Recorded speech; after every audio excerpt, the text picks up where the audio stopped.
इस मंदिर का इतिहास क्या है? बिरसिंहपुर नाम कैसे पड़ा हमारे क्षेत्र का?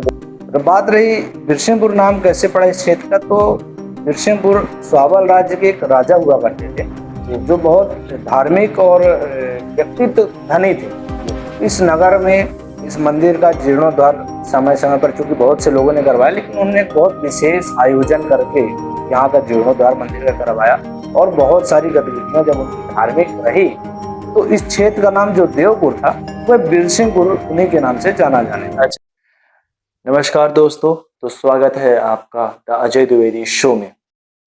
आज के इस शो में हमारे बिरसिंहपुर क्षेत्र के गैवीनाथ धाम के प्रधान पुजारी मौजूद होने वाले हैं, जो आपको बताएंगे बिरसिंहपुर गैवीनाथ के बारे में बहुत सारी चीज़ें आप तक पहुंचाएंगे, आपको जानकारियां देंगे कि भगवान गैवीनाथ कैसे उत्पन्न हुए, क्या यहाँ की गाथाएं रही हैं, बिरसिंहपुर यहाँ पे नाम क्यों पड़ा, और सबसे अहम बात कि भगवान शंकर क्या सच में नशा करते थे, उसके बारे में हमने बात करी है।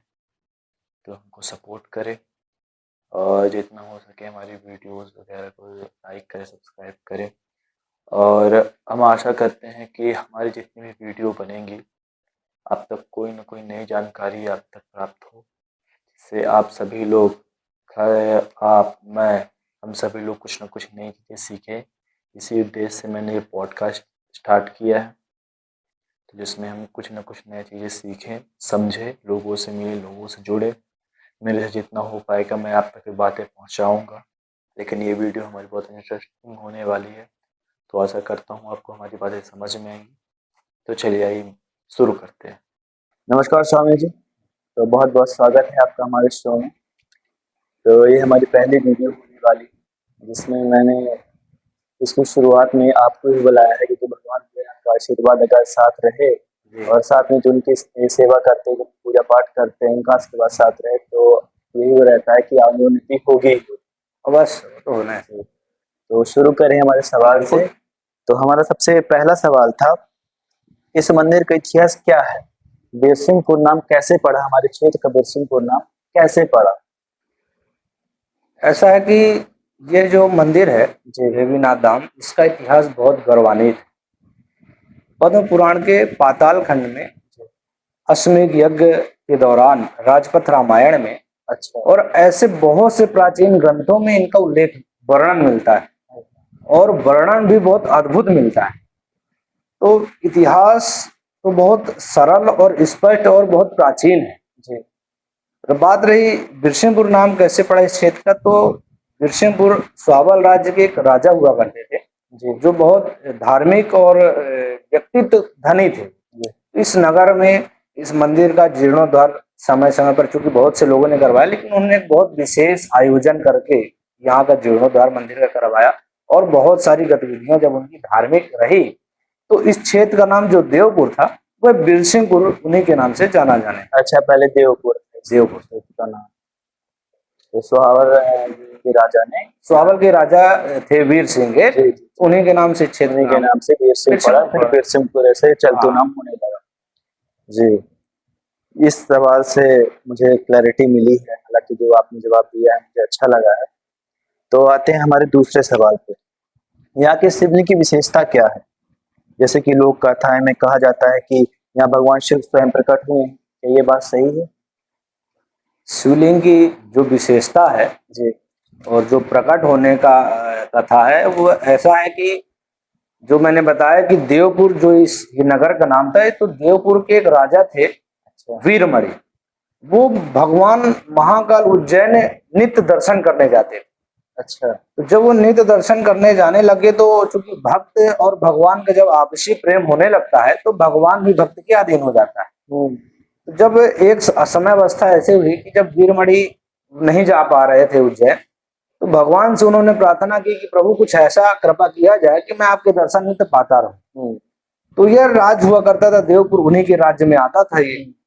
तो भगवान महाकाल ने वीरमणि को स्वप्न दिया कि मैं तुम्हारे यहाँ ऐसी ऐसी जगह उत्पन्न या प्रकट हो रहा हूं।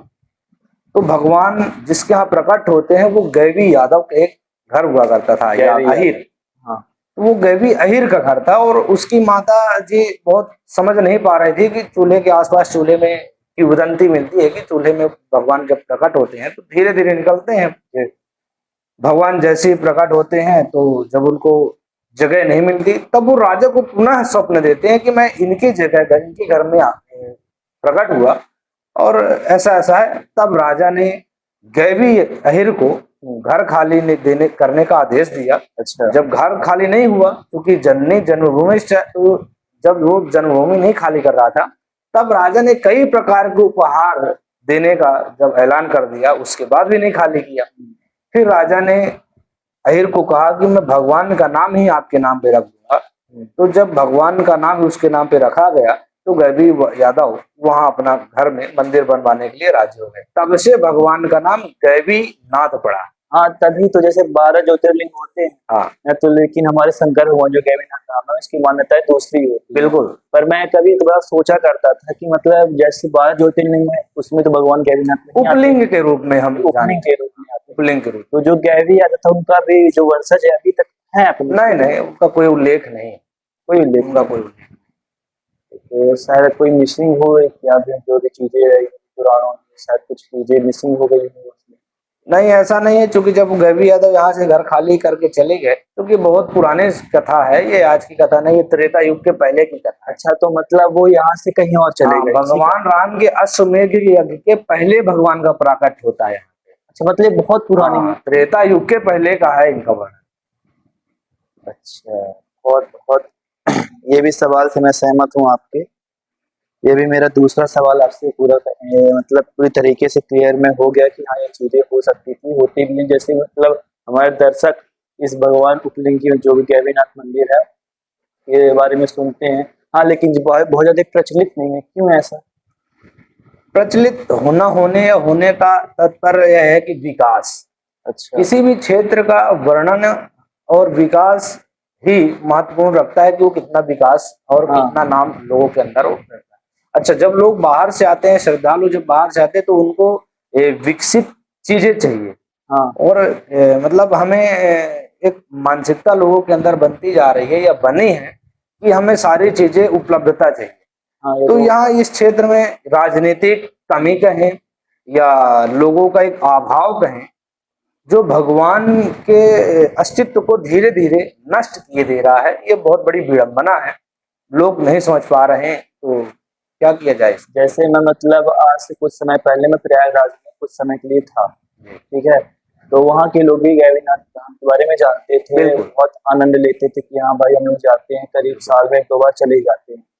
लेकिन मेन बात ये रह जाती है कि जैसे हम और आगे निकलते हैं, जैसे दिल्ली हो गया और सारी चीजें, तो वहाँ के लोग ज्यादातर जानते नहीं। वही लोग जानते हैं जो इस क्षेत्र से जुड़े हुए हैं, जो इनका पारिवारिक संबंध है इस क्षेत्र से। बाकी कोई और व्यक्ति नहीं जानता है इस गैवीनाथ धाम के बारे में, क्योंकि इसका संबंध सीधे विकास से आता है। जब यहाँ विकास होगा, जब राजनीतिक लोग, राजनीतिक दल यहाँ पे ध्यान देंगे, इस मंदिर को ध्यान देंगे, क्योंकि ये आज का बनवाया हुआ, ये इनका किसी का बनवाया हुआ तो मंदिर है नहीं, ये तो बहुत प्राचीन है। अच्छा, तो प्राचीन होने के बाद यहाँ पे अब विकास नहीं है। आप देखेंगे कि जब हमारे भगवान गैवीनाथ का ऐसा प्रताप है कि आप चारों धाम करने के बाद जब जल चढ़ाते हैं तो जल पूर्ण कब माना जाता है, जब हमारे गैवीनाथ जी को जल सारा अर्पण हो जाता है, तब हम वो चारों धाम की यात्रा संपूर्ण मानते हैं जब वो यहाँ गैवीनाथ जी आते हैं। लेकिन इसके बाद भी राजनीतिक दलों का एक बहुत बड़ा अभाव है जो इस मंदिर की ओर ध्यान ना देकर और इस ऐतिहासिक धरोहर को नष्ट करने का प्रयास किया जा रहा है। इससे ये बचे और इसको बचाने का अगर प्रयास करें तो बहुत ऊपर इतिहास इसका जा सकता है। अच्छा, ये बात थोड़ा जानकारी लेनी थी कि जो मतलब चारों धाम की यात्रा करने के बाद जो भी जल होता है ये कहीं पे वर्णित है या फिर ऐसे ही लोग बाग ऐसे गाथाएं गाते हैं? क्योंकि किंवदंती मिलती है, वर्णन तो विशेषता इसका नहीं मिला, किंवदंती है और लोगों की आस्था जुड़ी है कि हम चारों धाम का जल जब लास्ट में वहीं चढ़ाएंगे भगवान गैवीनाथ जी क्या, तभी हमारा यात्राएं संपूर्ण या पूर्ण मानी जाती। अच्छा, ऐसा। बहुत बहुत धन्यवाद आपका इस सवाल का जवाब देने के लिए। तीसरा और अहम सवाल, आम इंसान अपनी भाग दौड़ भरी जिंदगी में सिर्फ के सिद्धांतों को कैसे उतार सकता है अपनी जिंदगी? आम इंसान जो भाग दौड़ की जिंदगी है उसकी, अच्छा, शिव के जो सिद्धांत हैं तो शिव बहुत सरल है। जी सरल कैसे हैं हम शिव, भगवान शिव के सिद्धांतों को कैसे अपने जीवन में अर्पण कर सकते हैं? हम ये देखें कि भगवान शिव क्या करते हैं। हम कथाएं, कहानियां, मोबाइल चलाते वक्त हम कई बार भगवानों का कभी ऐसा चरित्रण वर्णन आ जाता है तो हम देखते हैं। भगवान शिव का जो चरित्र है वो बहुत सरल है। जी सरल कैसे है कि वो हर जगह, हर व्यक्ति, हर देव, दानव, नर, किन्नर, गंधर्व, राक्षस, कोई भी तपस्या करेगा उनकी तो उनका एक ही काम है वरदान देना। अच्छा कैसे? जैसे बिजली की तार का काम है करंट मारना। कोई भी स्पर्श करेगा, मैं आप कोई भी स्पर्श करेगा, वो काम उसका करंट मारना है। भगवान शिव का भी काम केवल इतना ही है कि कोई भी व्यक्ति हो, चाहे वो राक्षस हो, चाहे वो महापुरुष हो, चाहे वो भगवान हो, वो मेरी तपस्या करेगा, मैं उसको वरदान दूंगा। तो भगवान शिव के यह सिद्धांत कि सभी जगह हमको समान भाव रखना चाहिए, हम उनसे यह सीख सकते हैं। अच्छा, ये जो लोग कहते हैं कि भगवान प्रसाद ले रहे हैं गांजे की, ये क्या सही है? भगवान तो हलाहल पिए हैं, अगर पी सकते हो तो पियो। क्या नशे किए हैं भगवान? नहीं, ऐसा कोई वर्णन नहीं, वो तो हलाहल पिए हैं। और जो ये कहते हैं चरस गांजा और अफीम वगैरह सारी चीज जो चढ़ाते हैं, जो मान्यताएं हैं, तो क्या मतलब फिर चढ़ाया जाता है कि वो स्वयं स्वीकार भी करते हैं उस चीज को, खुद ही लेके मतलब नशे करते हैं, ऐसे मतलब लोग कहते हैं। कई जगह जैसे देखा जाता है कि कई मंदिरों में इन सारी चीजों का उपयोग होता है। तो हो सकता है कि हम ये देखें कि वहाँ की परंपराएं हों, जैसे कलकत्ता में माँ काली को मांस वो मछली का चढ़ता है, तो कई जगह हैं, लेकिन वो परंपराएं हैं उनकी चली आ रही हैं। मैहर में भी 1925 तक सारी व्यवस्थाएं बलि की चलती रही। 1925 के बाद जो मैं समझ पा रहा हूँ, जो सुना मैंने, तो 1925 के बाद बलि प्रथा को वहां पे बंद किया गया। बाकी अब ये विशेष जानकारी चूंकि नहीं है, चूंकि इससे लोग घृणित होते थे, लेकिन इसके पूर्व जो प्रथा चली आ रही थी वो चल ही रही है, वो चल ही रही थी।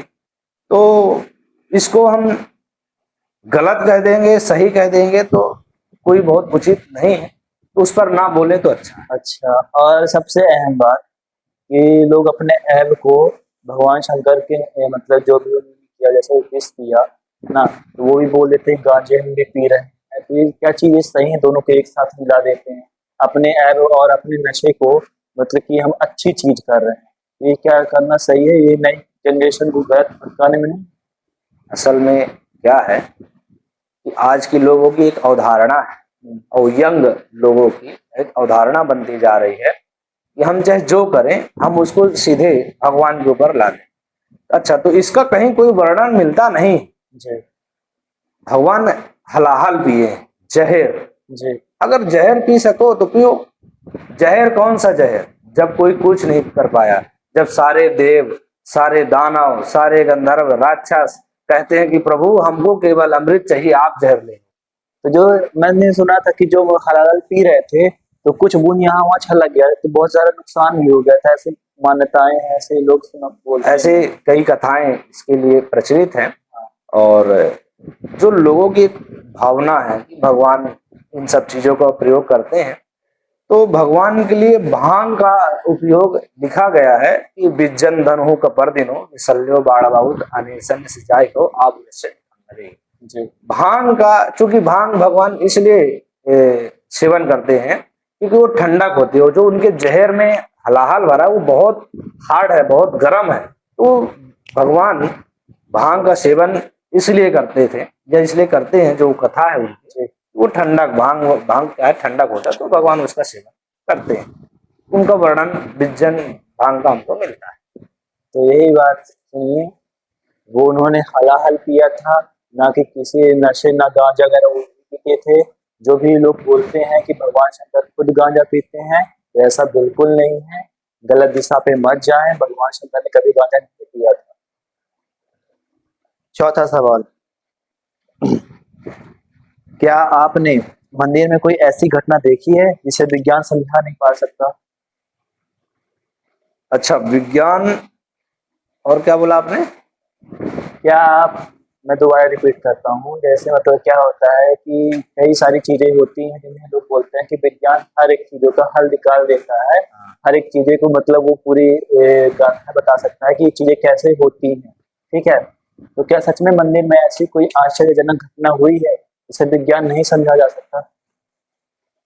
विज्ञान कहता है कि अगर आपको समस्याएं हैं तो आप उस समस्या को के निवारण के लिए आप उसका प्रयोग करें, मतलब कुछ ना कुछ वो तथ्य देता है। जबकि धर्म के अनुसार चमत्कार कहें या श्रद्धालुओं की आस्था कहें या भगवान के प्रति इतना प्रेम कहें कि जो चीजें विज्ञान नहीं कर पा रही हैं वो आस्था कर दे रही है। कई बार ऐसे कई श्रद्धालु आते हैं मंदिर हमारे, तो जो हम देखते हैं कि वो सारी चीजें जब थक हार जाते हैं तो उसके बाद जब भगवान की शरण में आते हैं, भगवान की जब वो सच्चे मन से आराधनाएं पूजन करने लगते हैं और समय जब धीरे धीरे व्यतीत हो जाता है और जब उनका सही समय आता है, जो उनका प्रारब्ध होगा, अगर बुरे कर्मों का प्रारब्ध होगा, जब वो नष्ट हो जाता है तब भगवान उसके जो उचित होगा वो अवश्य करते हैं। तो ये विज्ञान से हटके और धर्म और चमत्कार को हम इसको कहेंगे कि अवश्य होता है। श्रद्धा का नाम नहीं दे सकते। बिल्कुल श्रद्धा भगवान के प्रति। मंदिर में ऐसी कौन सी पूजा या परंपरा है जो सदियों से यहाँ बिना रुके चली आ रही है? मंदिर में भगवान गैवीनाथ जी का सनातन से अभिषेक आरती, यह एक ऐसी परंपरा है जो हम पीढ़ी दर पीढ़ी निभाते चले आ रहे हैं। अच्छा, ये कभी नहीं रुकी, कभी टूटी नहीं, कभी खत्म नहीं हुआ। ये तब से जब से चालू हुआ होगा तब से आज तक ये चला ही आ रहा है। जैसे भगवान गैवीनाथ को महाकालेश्वर का एक अंश माना जाता है ना, तो महाकालेश्वर को भस्म आरती हर रोज होती है, भस्म आरती हर रोज होती है ना। तो यहाँ मैंने देखा है कभी कभार होती है, यहाँ वर्ष में 2-3 बार होती है, जो प्रमुख शिवरात्रि और श्रावण ऐसे करके, तो कुछ विधान है उसके अनुसार यहाँ पे होती है। अच्छा, समय की विडंबना को देखते हुए ऐसा मतलब ऐसा हर साल मतलब 30 रुपए से दिन नहीं, रेगुलर नहीं होता। चलिए, युवा पीढ़ी धर्म और विज्ञान के बीच फंसे, उन्हें अध्यात्म से कैसे जोड़ना चाहिए और क्यों उन्हें जोड़ना चाहिए अध्यात्म की ओर? युवा पीढ़ी को इस बात को समझना है कि धर्म और विज्ञान एक दूसरे के विरोधी नहीं है, वो एक दूसरे के पूरक है। धर्म हमें यह कहता है कि जब हम नित्य क्रियाओं से फ्री हो जाते हैं अगर, तो हम भगवान के प्रति नित्य क्रिया से फ्री होने के बाद रोज सुबह हम अगर 5 से 10 मिनट भगवान को दें, नाम जप करें, और नाम जप करने से हमें योग होगा और योग होने से हमें शारीरिक लाभ होगा, जो विज्ञान कहता है। विज्ञान कहता है शारीरिक लाभ के लिए, तो हम जब भगवान का ध्यान करेंगे तो ध्यान से योग होगा और योग से हमारे शरीर का लाभ होगा, जो विज्ञान जिसको पॉजिटिव मानता है। तो जो युवा पीढ़ी है उसको धर्म से जुड़ना ही चाहिए, क्योंकि आज हम देखते हैं कि इस भाग दौड़ जिंदगी में नित्य क्रिया में युवा केवल परेशानियों से जूझ रहा है, ग्रस्त, मतलब इतने परेशानी से ग्रस्त है कि सुबह उठेगा मोबाइल चलाएगा, क्रिया तो छोड़ो, कुछ करना नहीं हो, केवल सुबह उठना है मोबाइल चलाना है, सोना है मोबाइल चलाना है, खाली बैठना है मोबाइल चलाना है। अगर हम अपने जीवन में यह परिवर्तन लाएं कि सुबह उठ के हम जल्दी से अपने नित्य कार्य समाप्त करें और केवल 5 से 10 मिनट भगवान का नाम जप करने में लगा दें, ओम नमः शिवाय का, तो उस 5 से 10 मिनट देने के बाद वो पूरे दिन का जो रूटीन है हमारा, वो बहुत पॉजिटिव सकारात्मक एनर्जी देके जाएगा। पुजारी जी का कहना है कि अगर जो भी व्यक्ति भगवान को मानता है या नहीं मानता है, इससे कोई लेना देना नहीं है, लेकिन अगर हम किसी एक क्रिया के ऊपर सक्रियता करते हैं, जैसे हम ओम जप करते हैं, माला जप करते हैं, इससे एक पॉजिटिव एनर्जी मिलती है, पॉजिटिव वाइब्स आती हैं, जिससे हमारा मन शांत होता है और हम कोई भी कार्य करने में फोकस्ड रहते हैं, है ना पुजारी जी? ये भी सवाल बहुत अच्छा हुआ। 7वां सवाल, आज के तनावपूर्ण समय में ध्यान और मंत्र जप कैसे मदद कर सकते हैं लोगों को? ये सवाल पिछले जो सवाल था सेम है। हम ध्यान और जप की ओर जब हम ध्यान देते हैं, ये इतना आवश्यक है कि मैंने जैसे बताया कि एक अवधारणा है कि हम सुबह उठेंगे, मोबाइल चलाएंगे और नित्य क्रिया तो बाद में होगी। पहले हम 1 घंटे मोबाइल चलाएंगे, देखेंगे मैसेज किसका क्या दुनियादारी, इसके बाद नित्य क्रिया में आएंगे। जबकि हमारे जीवन का यह लक्ष्य होना चाहिए कि सुबह उठते सर्वप्रथम हमारी नित्य क्रिया, स्नान होने के बाद हमें 10 मिनट भगवान के नाम में, चाहे वो किसी भी धर्म पंथ का हो, वो भगवान के नाम अपने जप में करना चाहिए। मतलब वो 10 मिनट अपने भगवान को दे। उस 10 मिनट को भगवान को देने के बाद वो पूरे दिन के 10 घंटे उसको पॉजिटिव एनर्जियां मिलती जाएंगी, कोई निगेटिव उससे बात नहीं करेगा उसको। ऐसा क्योंकि वो स्वतः जब सुबह वो भगवान का नाम जप करेगा तो उसके अंदर आत्मविश्वास जग जाएगा, और जब आत्मविश्वास हो जाता है किसी को, तो कोई गलत या कोई कुछ बोल रहा है तो उस चीजों को इग्नोर करता है। हमको इस पे ध्यान देना चाहिए। जैसे मतलब ये माला जब करते हैं, एक तो ये थोड़ा दिक्कतें होती हैं, शुरुआत में दिक्कतें होती है, थोड़ा बोर महसूस होता है कि क्या कर रहे हैं क्या नहीं कर रहे हैं ना। और कुछ लोग वो एक बटन, एक मशीन आती है उससे करते हैं। हाँ। तो माला से ज्यादा सही रहता है कि वो मशीन से? हमें नाम जप करना है। नाम जप करना। अगर आपके पास सुविधा है तो माला से भी कर सकते हैं। हाँ। अगर आप कहीं सफर में हैं और उचित सुविधाएं नहीं है तो आप वो काउंटर से भी कर सकते हैं। तो उसके अलावा अगर वो भी सुविधा नहीं है तो आप गिनती करके भी भगवान का नाम जप कर सकते हैं। नाम जप करना है भगवान, और ध्यान उचित लगाना है वहाँ। और उचित कौन है, किस हाथ से होता है, कैसे? उचित जब हम कहीं स्थान में हों, तो जब स्थान में होंगे तो आसन वगैरह जब हम बैठेंगे तब हम भगवान का ध्यान करेंगे, आचमन करेंगे, उसके बाद माला से भगवान का हम जप करेंगे। ऐसा एक उचित है भगवान के लिए नाम जप करना। और जैसे मैं कहीं कहीं देखता हूँ कि कोई लोग उल्टे हाथ से करते हैं, उनको पता नहीं कि हमें जानकारी का अभाव होगा, है ना, जानकारी का अभाव है। थोड़ा बताना चाहेंगे कि हमें किस हाथ से करना चाहिए, कौन उंगली हमारी विशेष होती है जिससे हमको करना चाहिए नाम में? जब हम नाम जप करते हैं तो कोई भी माला हो तो वो तो लोग अपने अपने अनुसार जो जिसको जैसा था, फिलहाल तो नाम जप करें। नाम जप करें। कोई भी माध्यम वो कैसे भी कर रहे हो, जैसे वाल्मीकि जब ब्रह्म समान हो गए तो हम ये मानते हैं कि जब कोई मरा मरा भी कहेगा तो राम राम निकलेगा। तो उल्टा कहने से भी हम भगवान का नाम सही ले सकते हैं। नाम जप करना हमारा मूल उद्देश्य होना चाहिए। 7वां सवाल भी कंप्लीट हुआ स्वामी जी। हाँ,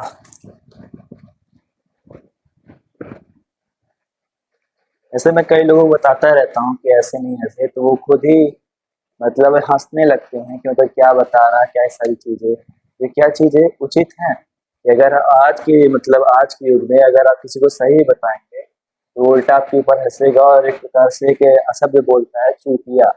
इसे हालांकि ऑन कैमरा नहीं बोलना चाहिए, लेकिन फिर मैं बता दे रहा हूँ कि आजकल के लोग ऐसे ही हैं कि क्या चीजें सही है, क्योंकि सामने वाले तो आपको बता रहा है ना। आज ये जो समय है वह किसी को सुनना नहीं चाहता, वह सुनाना चाहता है। अच्छा।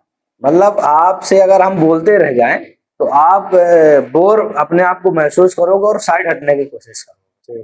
तो आज का समय है, वो जैसे रील है ना, 10 सेकंड के बाद लोग रील नहीं देखना चाहते तो सुनना क्यों पसंद करेंगे। तो विषय यह है कि आज हर व्यक्ति अपने आप को ही सक्षम और होशियार मानता है, जानकार समझता है, इसलिए वह दूसरों की बातों को नजरअंदाज करता है और उसकी सुनना नहीं चाहता है।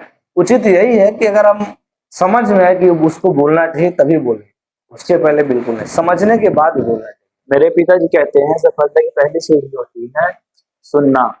जब आप सामने वाले की सुनोगे तब आपको जानकारियां होगी, तब आप और अच्छे ढंग तरीके से काम कर सकते हैं। तो क्या चीज सही है? बिना सुने तो कुछ कर ही नहीं पाता इंसान। अगर हमको कहीं भी कुछ करना है तो पहले हमको सुनना है, कोई और कैसे कर रहा है, देखना है, समझना है, फिर हमको खुद रिटर्न करना है। लेकिन आज हम इन सब चीजों को साइड करके ये कोशिश करते हैं लोग कि डायरेक्ट हम वहीं पहुंच जाए। मतलब वो सीढ़ी नहीं चढ़ना चाहते, वो डायरेक्ट छट जाना है। तो क्या ये संभव है? नहीं, असंभव, बिल्कुल कोई शॉर्टकट नहीं है। ये जीवन में सफलता का कोई शॉर्टकट है ही नहीं। हाँ। हमको तो वहीं चढ़ना, जाना हमको वहीं रास्ते से। हम घूम के भी जाएंगे तो हमको उतना ही पड़ेगा, लेकिन जरूरी नहीं कि हमको फिर वही मंजिल मिलेगी, नहीं, जरूरी नहीं, कहीं और पहुंच सकते हैं ऐसा। तो 8वां सवाल है स्वामी पुजारी जी, मंदिर में आने वाले भक्तों और जीव की सेवा में आपके क्या विचार? क्योंकि मंदिर ये आस्था का केंद्र नहीं, सेवा का केंद्र भी माना जाता है। अच्छा। भगवान स्वतः कहते हैं, इस चराचर में उपस्थित जितने जीव जंतु पशु पक्षी हैं, जो भी जीव जिसमें जीव है उनमें मैं हूं।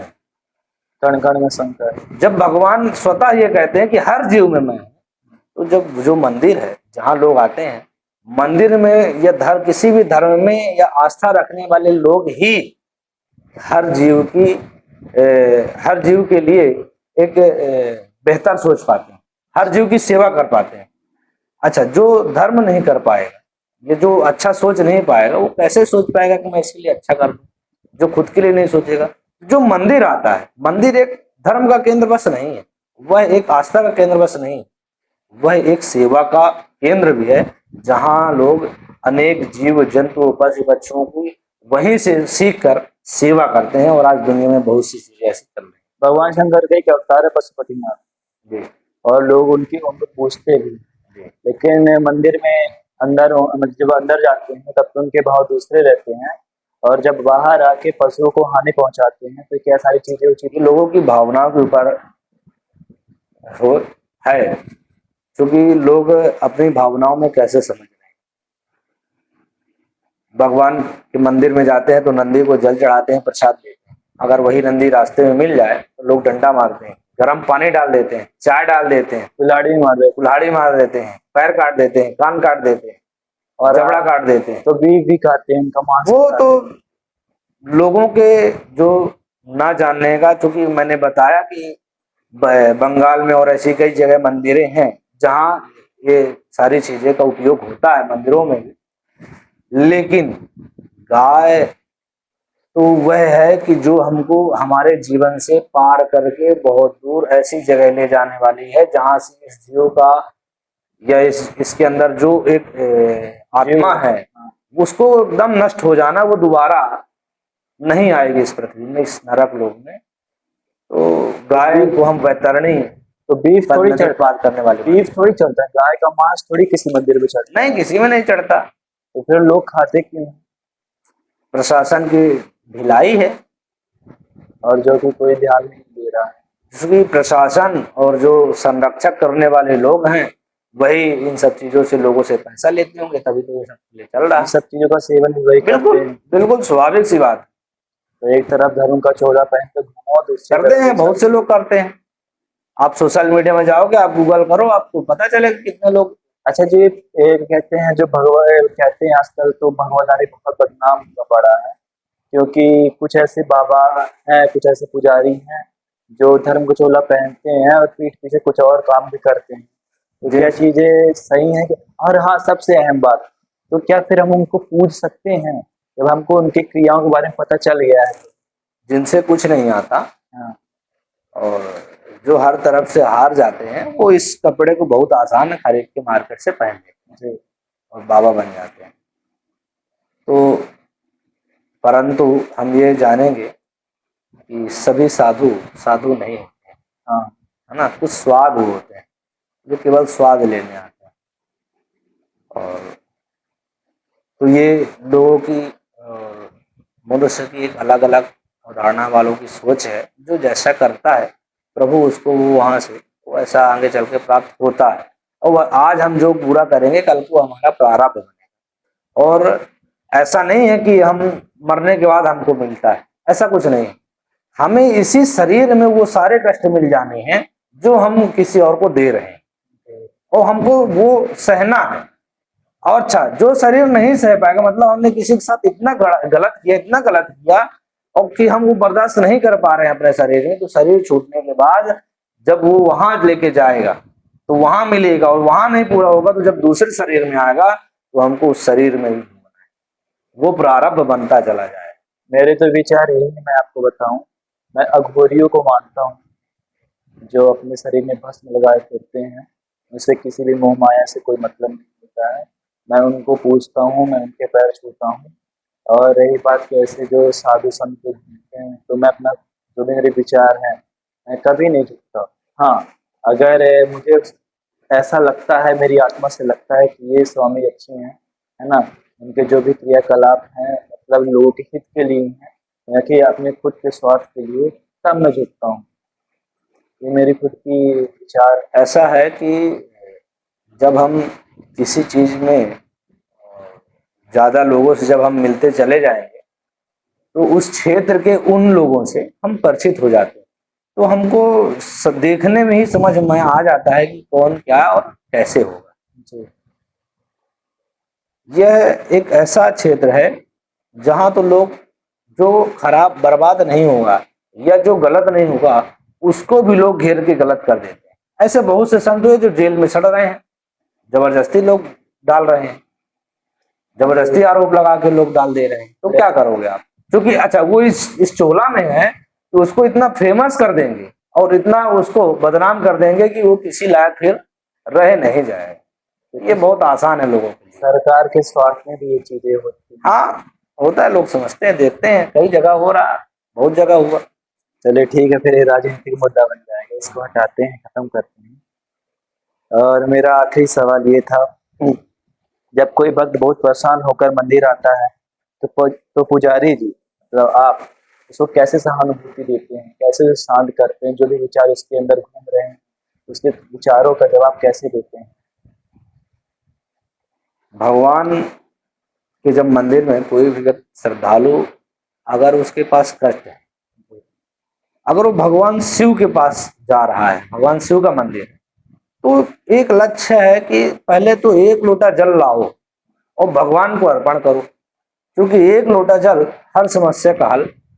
तुम भगवान को जल अर्पण करके अपने मन की व्यथा बस वही कहते जाओ, किसी को कहना नहीं है, बस अपने मन में ही कहना। कभी ऐसा हुआ कि कोई भक्त आपके ही पास आया और अपने मतलब जो भी परेशानी हो आपके सामने रखा हो और फिर आपने उसका हल निकाला हो, ऐसी कोई कहानी है जो हम सुना सकते हैं?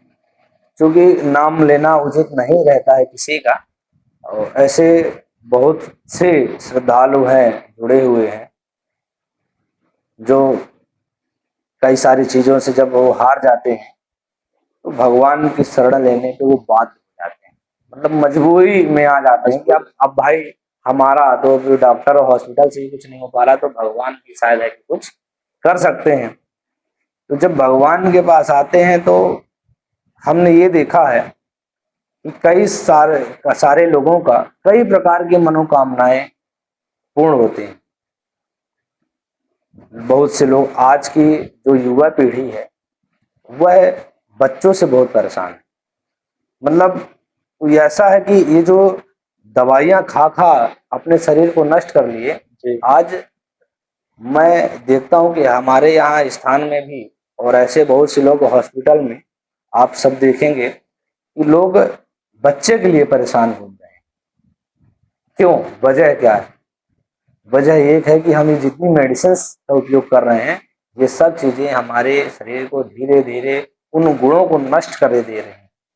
तो ये जो मंदिर है, जब हम भगवान के यहाँ आते हैं, भगवान को से श्रद्धा हो जाती है और जब भगवान का नाम जप करने लगते हैं, तो ऐसे बहुत से लोग हैं जिन्होंने पुत्र की प्राप्ति की, कन्याओं की प्राप्ति की, जो जिसकी श्रद्धा है। ऐसे तो बहुत से विचार है, बहुत से लोग जुड़े हैं जिनको नौकरियां प्राप्त होती हैं, बहुत से लोग जुड़े हैं जिनको सब कुछ प्राप्त होता है। निवारण सच में हुआ?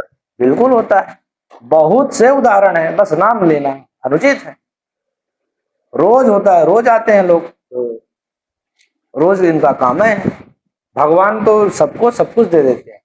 तो ये भी देखा जाता है कि मतलब अगर मेरे हिसाब से मैं बताऊं, ठीक है, मैं इतना मतलब भगवान के प्रति आस्था रखता हूँ, मैं सच में झूठ नहीं बोलता, मैं आस्था रखता हूँ, लेकिन इतनी भी नहीं रखता हूँ कि मैं पूरे तरीके से उनके ऊपर निछावर हो जाऊँ कि अब जो भी करेंगे ये करेंगे, मैं तो कुछ करने नहीं वाला, मैं बैठ जाऊँ शांति से। और कई लोग के मन में भ्रांतियां होती है कि होगा कुछ भी होगा, भगवान सब संभाल लेंगे। नहीं, ऐसा हमें गलत फहमी नहीं रखनी चाहिए। कर्म बिना किए हमको कहीं कुछ मिलने वाला नहीं है। हम अपने जीवन के लिए जो हमको चाहिए उसके लिए हमको कर्म करना पड़ेगा। हाँ, ये हो सकता है कि अगर आप भाग रहे हैं तो थोड़ा आपको सपोर्ट मिल सकता है थोड़ी चीजों की, मतलब क्योंकि जब हम मंदिर जाते हैं, भगवान का जप या नाम या ध्यान करते हैं, तो उस विषय में हमें जो निगेटिविटी चीजें होती हैं, जो हमको घेर के रखती है, वो हमको पॉजिटिव लगने लगती है। मंदिर या किसी भी धार्मिक स्थान से हम या नाम जप से हमारे अंदर ये बन जा अवधारणा हो जाती है, लोगों की मतलब सोच हमारे अंदर जाती है। अच्छा, जब भी आप मंदिर जाओगे, आप कितने भी परेशान हो, आप यह देखोगे कि जैसे हम भगवान के गर्भगृह में इंटर करते हैं, तो वो परेशानी वहां नहीं रहती। वहां से निकलने के बाद भले घेर लें, लेकिन वहां तो परेशानियां नहीं रहती, क्योंकि जो वहां का वातावरण है वो पूर्ण रूप से पॉजिटिव वातावरण है। कुल मिला के मैं बताऊं कि ये सारी चीजें होती हैं हमारे विज्ञान से भी रिलेट करती हैं। अगर हम देखा जाए तो हमारे सनातन धर्म में जितने भी तथ्य दिए गए हैं, है ना, वो कोई मिथ्या नहीं है। 3 लोक 14 भुवन, ये धर्म ने बताया, विज्ञान बाद में सिद्ध कर रहा है। पृथ्वी की से सूर्य की दूरी हनुमान चालीसा में पहले तुलसीदास जी ने बता दी, विज्ञान बाद, तुलसीदास जी के पहले भी कालिदास जी ने बता दी, ये बाद में बता रहे हैं। तो विज्ञान तो धर्म से ही निकलता है, अलग से नहीं। विज्ञान कौन बना रहा है? विज्ञान है क्या? हम ही आप तो विज्ञान बना दे रहे लेकिन हैं। जो लोग अंधविश्वास फैलाते हैं उनका क्या? अंधविश्वास से हमको दूर रहना चाहिए। अंधविश्वास जो हमें किसी चीज का निवारण नहीं दे सकता, बस वो ये कहता कि तुम इस पर विश्वास करो, निवारण नहीं हो सकता। अंधविश्वास मीन्स क्या होता है? निवारण नहीं होना है, विश्वास करो। तो उससे हमको बचना है और दूर रहना है, और ऐसे लोगों से दूर हो जाना है जो हमको अंधविश्वास की तरफ ढकेले, क्योंकि भगवान जो है वो अंधविश्वास की तरफ नहीं लेके जाते। भगवान ये कहते हैं कि तू अच्छा कर, अच्छा पाएगा। उन्होंने तो स्वतः लिखा दिया है, वेद पुराण ग्रंथ हमारे शास्त्र सब ये कहते हैं कि हम जैसा करेंगे वैसा पाएंगे, बुरा करेंगे बुरा पाएंगे। और जो लोग बिना जानकारी के ऐसे बोलते रहते हैं कि ये नहीं, ऐसा ऐसा नहीं है, तो उनके बारे में क्या बोलना चाहेंगे आप? कैसे? कि मतलब जबरदस्ती की बातों को चपेट लेंगे कि ऐसा नहीं, हिंदू धर्म खराब है, ये धर्म खराब है, वो धर्म खराब है। पहले तो हमको उनकी जानकारी नहीं चाहिए ना। असल में धर्म का जो यह सवाल है, यह ऐसा सवाल है कि हर उस व्यक्ति के दिमाग में आता है जो राजनीति करना चाहता है। अगर उसको कुछ नहीं करना है और राजनीति करने की वो सोच रहा है, तो केवल वो किसी भी धर्म को उठा के गाली दे देता है। जब किसी भी धर्म गुरुओं को या धर्म के उस टारगेट को, जो ईश्वर है, भगवान है, परमात्मा है, जो भी है, तो जब वो उनको अपशब्द कहते हैं या उनको मानने वालों को जब अपशब्द या गलत कहता है, तो एक वो मोटिव लोगों के उसके प्रति आकर्षण बन जाता है। उसको लोग समझते हैं, देखते हैं, सुनते हैं, भले वो गलत ही कह क्यों ना कह रहा। जब वो सुनते हैं तो वो पब्लिसिटी उसको प्राप्त हो जाती है और वो राजनीतिक क्षेत्र में अब आगे हो जाता है। यही लोगों की आजकल की अवधारणाएं। परंतु कोई भी धर्म हो, भगवान गीता में कहते हैं कि तुम किसी को भी पूज लो, किसी को भी मान लो, किसी को भी देख लो, तुम पूज मुझे ही है, क्योंकि इस सृष्टि को जो चलाने वाला है वो एक ही है। हम किसी भी रूप में पूजा कर रहे हो, इनके रूप में, किसी के भी रूप में पूजा कर रहे हैं, किसी की भी कर रहे हो, कर हम एक ही की रहे हैं। वो एक ही है जो इस सृष्टि को चला रहा है। चला एक प्रकार से इसको पॉजिटिव एनर्जी बोल सकते हैं, बिल्कुल जो चला रही है, बिल्कुल को जोड़ रखी है। बिल्कुल बिल्कुल। ना, तो आपके जितने भी मैंने आपसे सवाल पूछे उस सवाल से मैं पूरी तरीके से सहमत हूँ, और आशा करता हूँ कि हमारे जो ऑडियंस देख भी रही है, जो सुन रही है आपको हमको, वो भी इस चीज़ से सहमत रहे। बिल्कुल मेरा उद्देश्य सिर्फ इतना है कि मैं लोगों तक अपने विचार, और जो मेरे पास आए यहाँ पे बैठे हैं, यहाँ पे जहाँ पे आप बैठे हुए हैं, उनके विचार से सहमत रहे, और अंधविश्वास के तरीके से नहीं, एक तथ्य के विषय से हम अपने धर्म को अपनाएं। ठीक है, जो भी हमको आगे करना है उस चीज़ को पहले हम अच्छी तरीके से जान लें कि हमें जिस भी फील्ड में जाना है। मैं सिर्फ और सिर्फ ये इसीलिए चालू किया हूँ कि मैं आपको बताऊँ, आज से 2-3 साल पहले मैं भी भटका था, है ना, मुझको सही तरीके ज्ञान नहीं था इस कारण से। लेकिन अब जो मतलब मैं मैं पत्रकारिता करता हूँ, आपको ये जानकारी अच्छी तरीके से है ना। तो अब जब मैं लोगों से जुड़ता हूँ, लोगों से मिलता हूँ, तो जो उनके विचार है मैं अपने अंदर लाने की कोशिश करता हूँ, जो उनके पॉजिटिव विचार है ना। जिस तरह से मतलब ये कहते हैं, मैं बहुत इस क्षेत्र की वजह से मैं बहुत लोगों से मिला हूँ, उनके अच्छे गुण अपने अंदर ला रहा हूँ। किसी और भी क्षेत्र में जब आप निरंतरता रखेंगे जी, तो आप उस क्षेत्र में महारत हासिल कर पाएंगे। अच्छा, अगर हम यह कोशिश करें, तो हमको एक लक्ष्य साध के चलना चाहिए, है ना। हमें लोगों से मिलना चाहिए। जो आजकल लोग घर में घुसे रहते हैं, केवल फ़ोन यूज़ करते रहते हैं और सोचते हैं कि बस सारी चीज़ें हमको मिल जाएँगी। लेकिन मैं आपको बताऊँ ना, जब हमको असली ज्ञान पता है कब होता है, जब हम प्रैक्टिकली उस चीज़ को करते हैं। जब हम हर एक क्षेत्र के लोगों से जाके मिलते हैं। सच में मैं बहुत सारे लोगों से मिला, मैं इंजीनियर से मिला, मैं जो रिटायर हो चुके हैं, जो रिटायर हो चुके हैं, मैं उन लोगों से मिला। तो वो भले अपनी पर्सनल लाइफ में जो भी करते हैं, इससे मेरे कोई मतलब नहीं है। लेकिन सच में जो उन्होंने मेरे को विचार बताया, जो मैं उनके साथ रहकर जो चीज़ें सीखा हूँ ना, मुझे बहुत अच्छी लगती है। कई लोग ऐसे हैं मेरे नज़र में, जो लोग मतलब के जो विचार हैं मुझे बहुत अच्छे लगते हैं। सत्कर्म जब हम करते हैं तो सत्कर्म हमें हमारे जीवन में अच्छी जगह है और अच्छे केंद्रों की ओर ले जाते हैं, जिससे हमारा जीवन सरल आसान हो जाता है। बुरे कर्म करने पर हमें उसका परिणाम बुरा मिलता है। हम कह रहे हैं कि हम यहाँ से हम ये जान रहे हैं कि वो आगे कुआं है, हम चलते जाएंगे, अच्छा देख रहे हैं कि कुआं है, तो गिरेंगे नहीं क्या? गिरेंगे। तो हमें उससे बचना है। लेकिन मेरे ख्याल से ना एक चीज़ मैं बोलना चाहूँगा, हालाँकि बुरा मत मानिएगा, लेकिन जो भी चीज़ें मैंने अभी तक देखी है, मैं 21 साल का हो चुका हूँ, है ना? मैंने जो भी चीज़ देखी है, तो आज तक जो व्यक्ति बुरा किसी से बुरा नहीं हुआ है। वो मैं हमें देखता हूँ। वो हमें और आपको देखने में लगता है, क्योंकि जो भगवान का बनाया हुआ एक विधान है ना, तो वह विधान ये कहता है कि बुरा नहीं करना। आप ये मान लो, जो आप ये कह रहे हो कि जो बुरा करते हैं वो खुश है, हाँ, वो हमें आपको देखने में बाहर से खुश लगते हैं। खुश का मतलब धन की संबंधता नहीं। तो फिर ऐसा होता ना कि चलिए ठीक है, उसको लाठी पड़ी, आप जैसे बोल रहे हैं कि भगवान की लाठी पड़ी। जैसे मान लीजिए कोई कुत्ता है यहाँ पे, हम कुछ सामान रखे हुए हैं, हाँ, अब वो आके उसको मतलब उसको छेड़ रहा है, हमने एक उसको लाठी बजा दी, उसके बाद वो दोबारा नहीं आएगा। तो फिर ऐसा लोग नहीं करते हैं। उनको भले आप जैसे बोल रहे हैं कि लाठी पड़ती है, कि मतलब कोई चीज़ें होती है, जो भी परिणाम करते हैं उनको वो चीज़ मिलती है, पर फिर भी वो व्यक्ति वही करता है, जिससे लोगों को हानि होती है, जिससे लोग उसको बददुआ देते हैं, लेकिन वो बददुआ लगती नहीं। नहीं, ऐसा नहीं।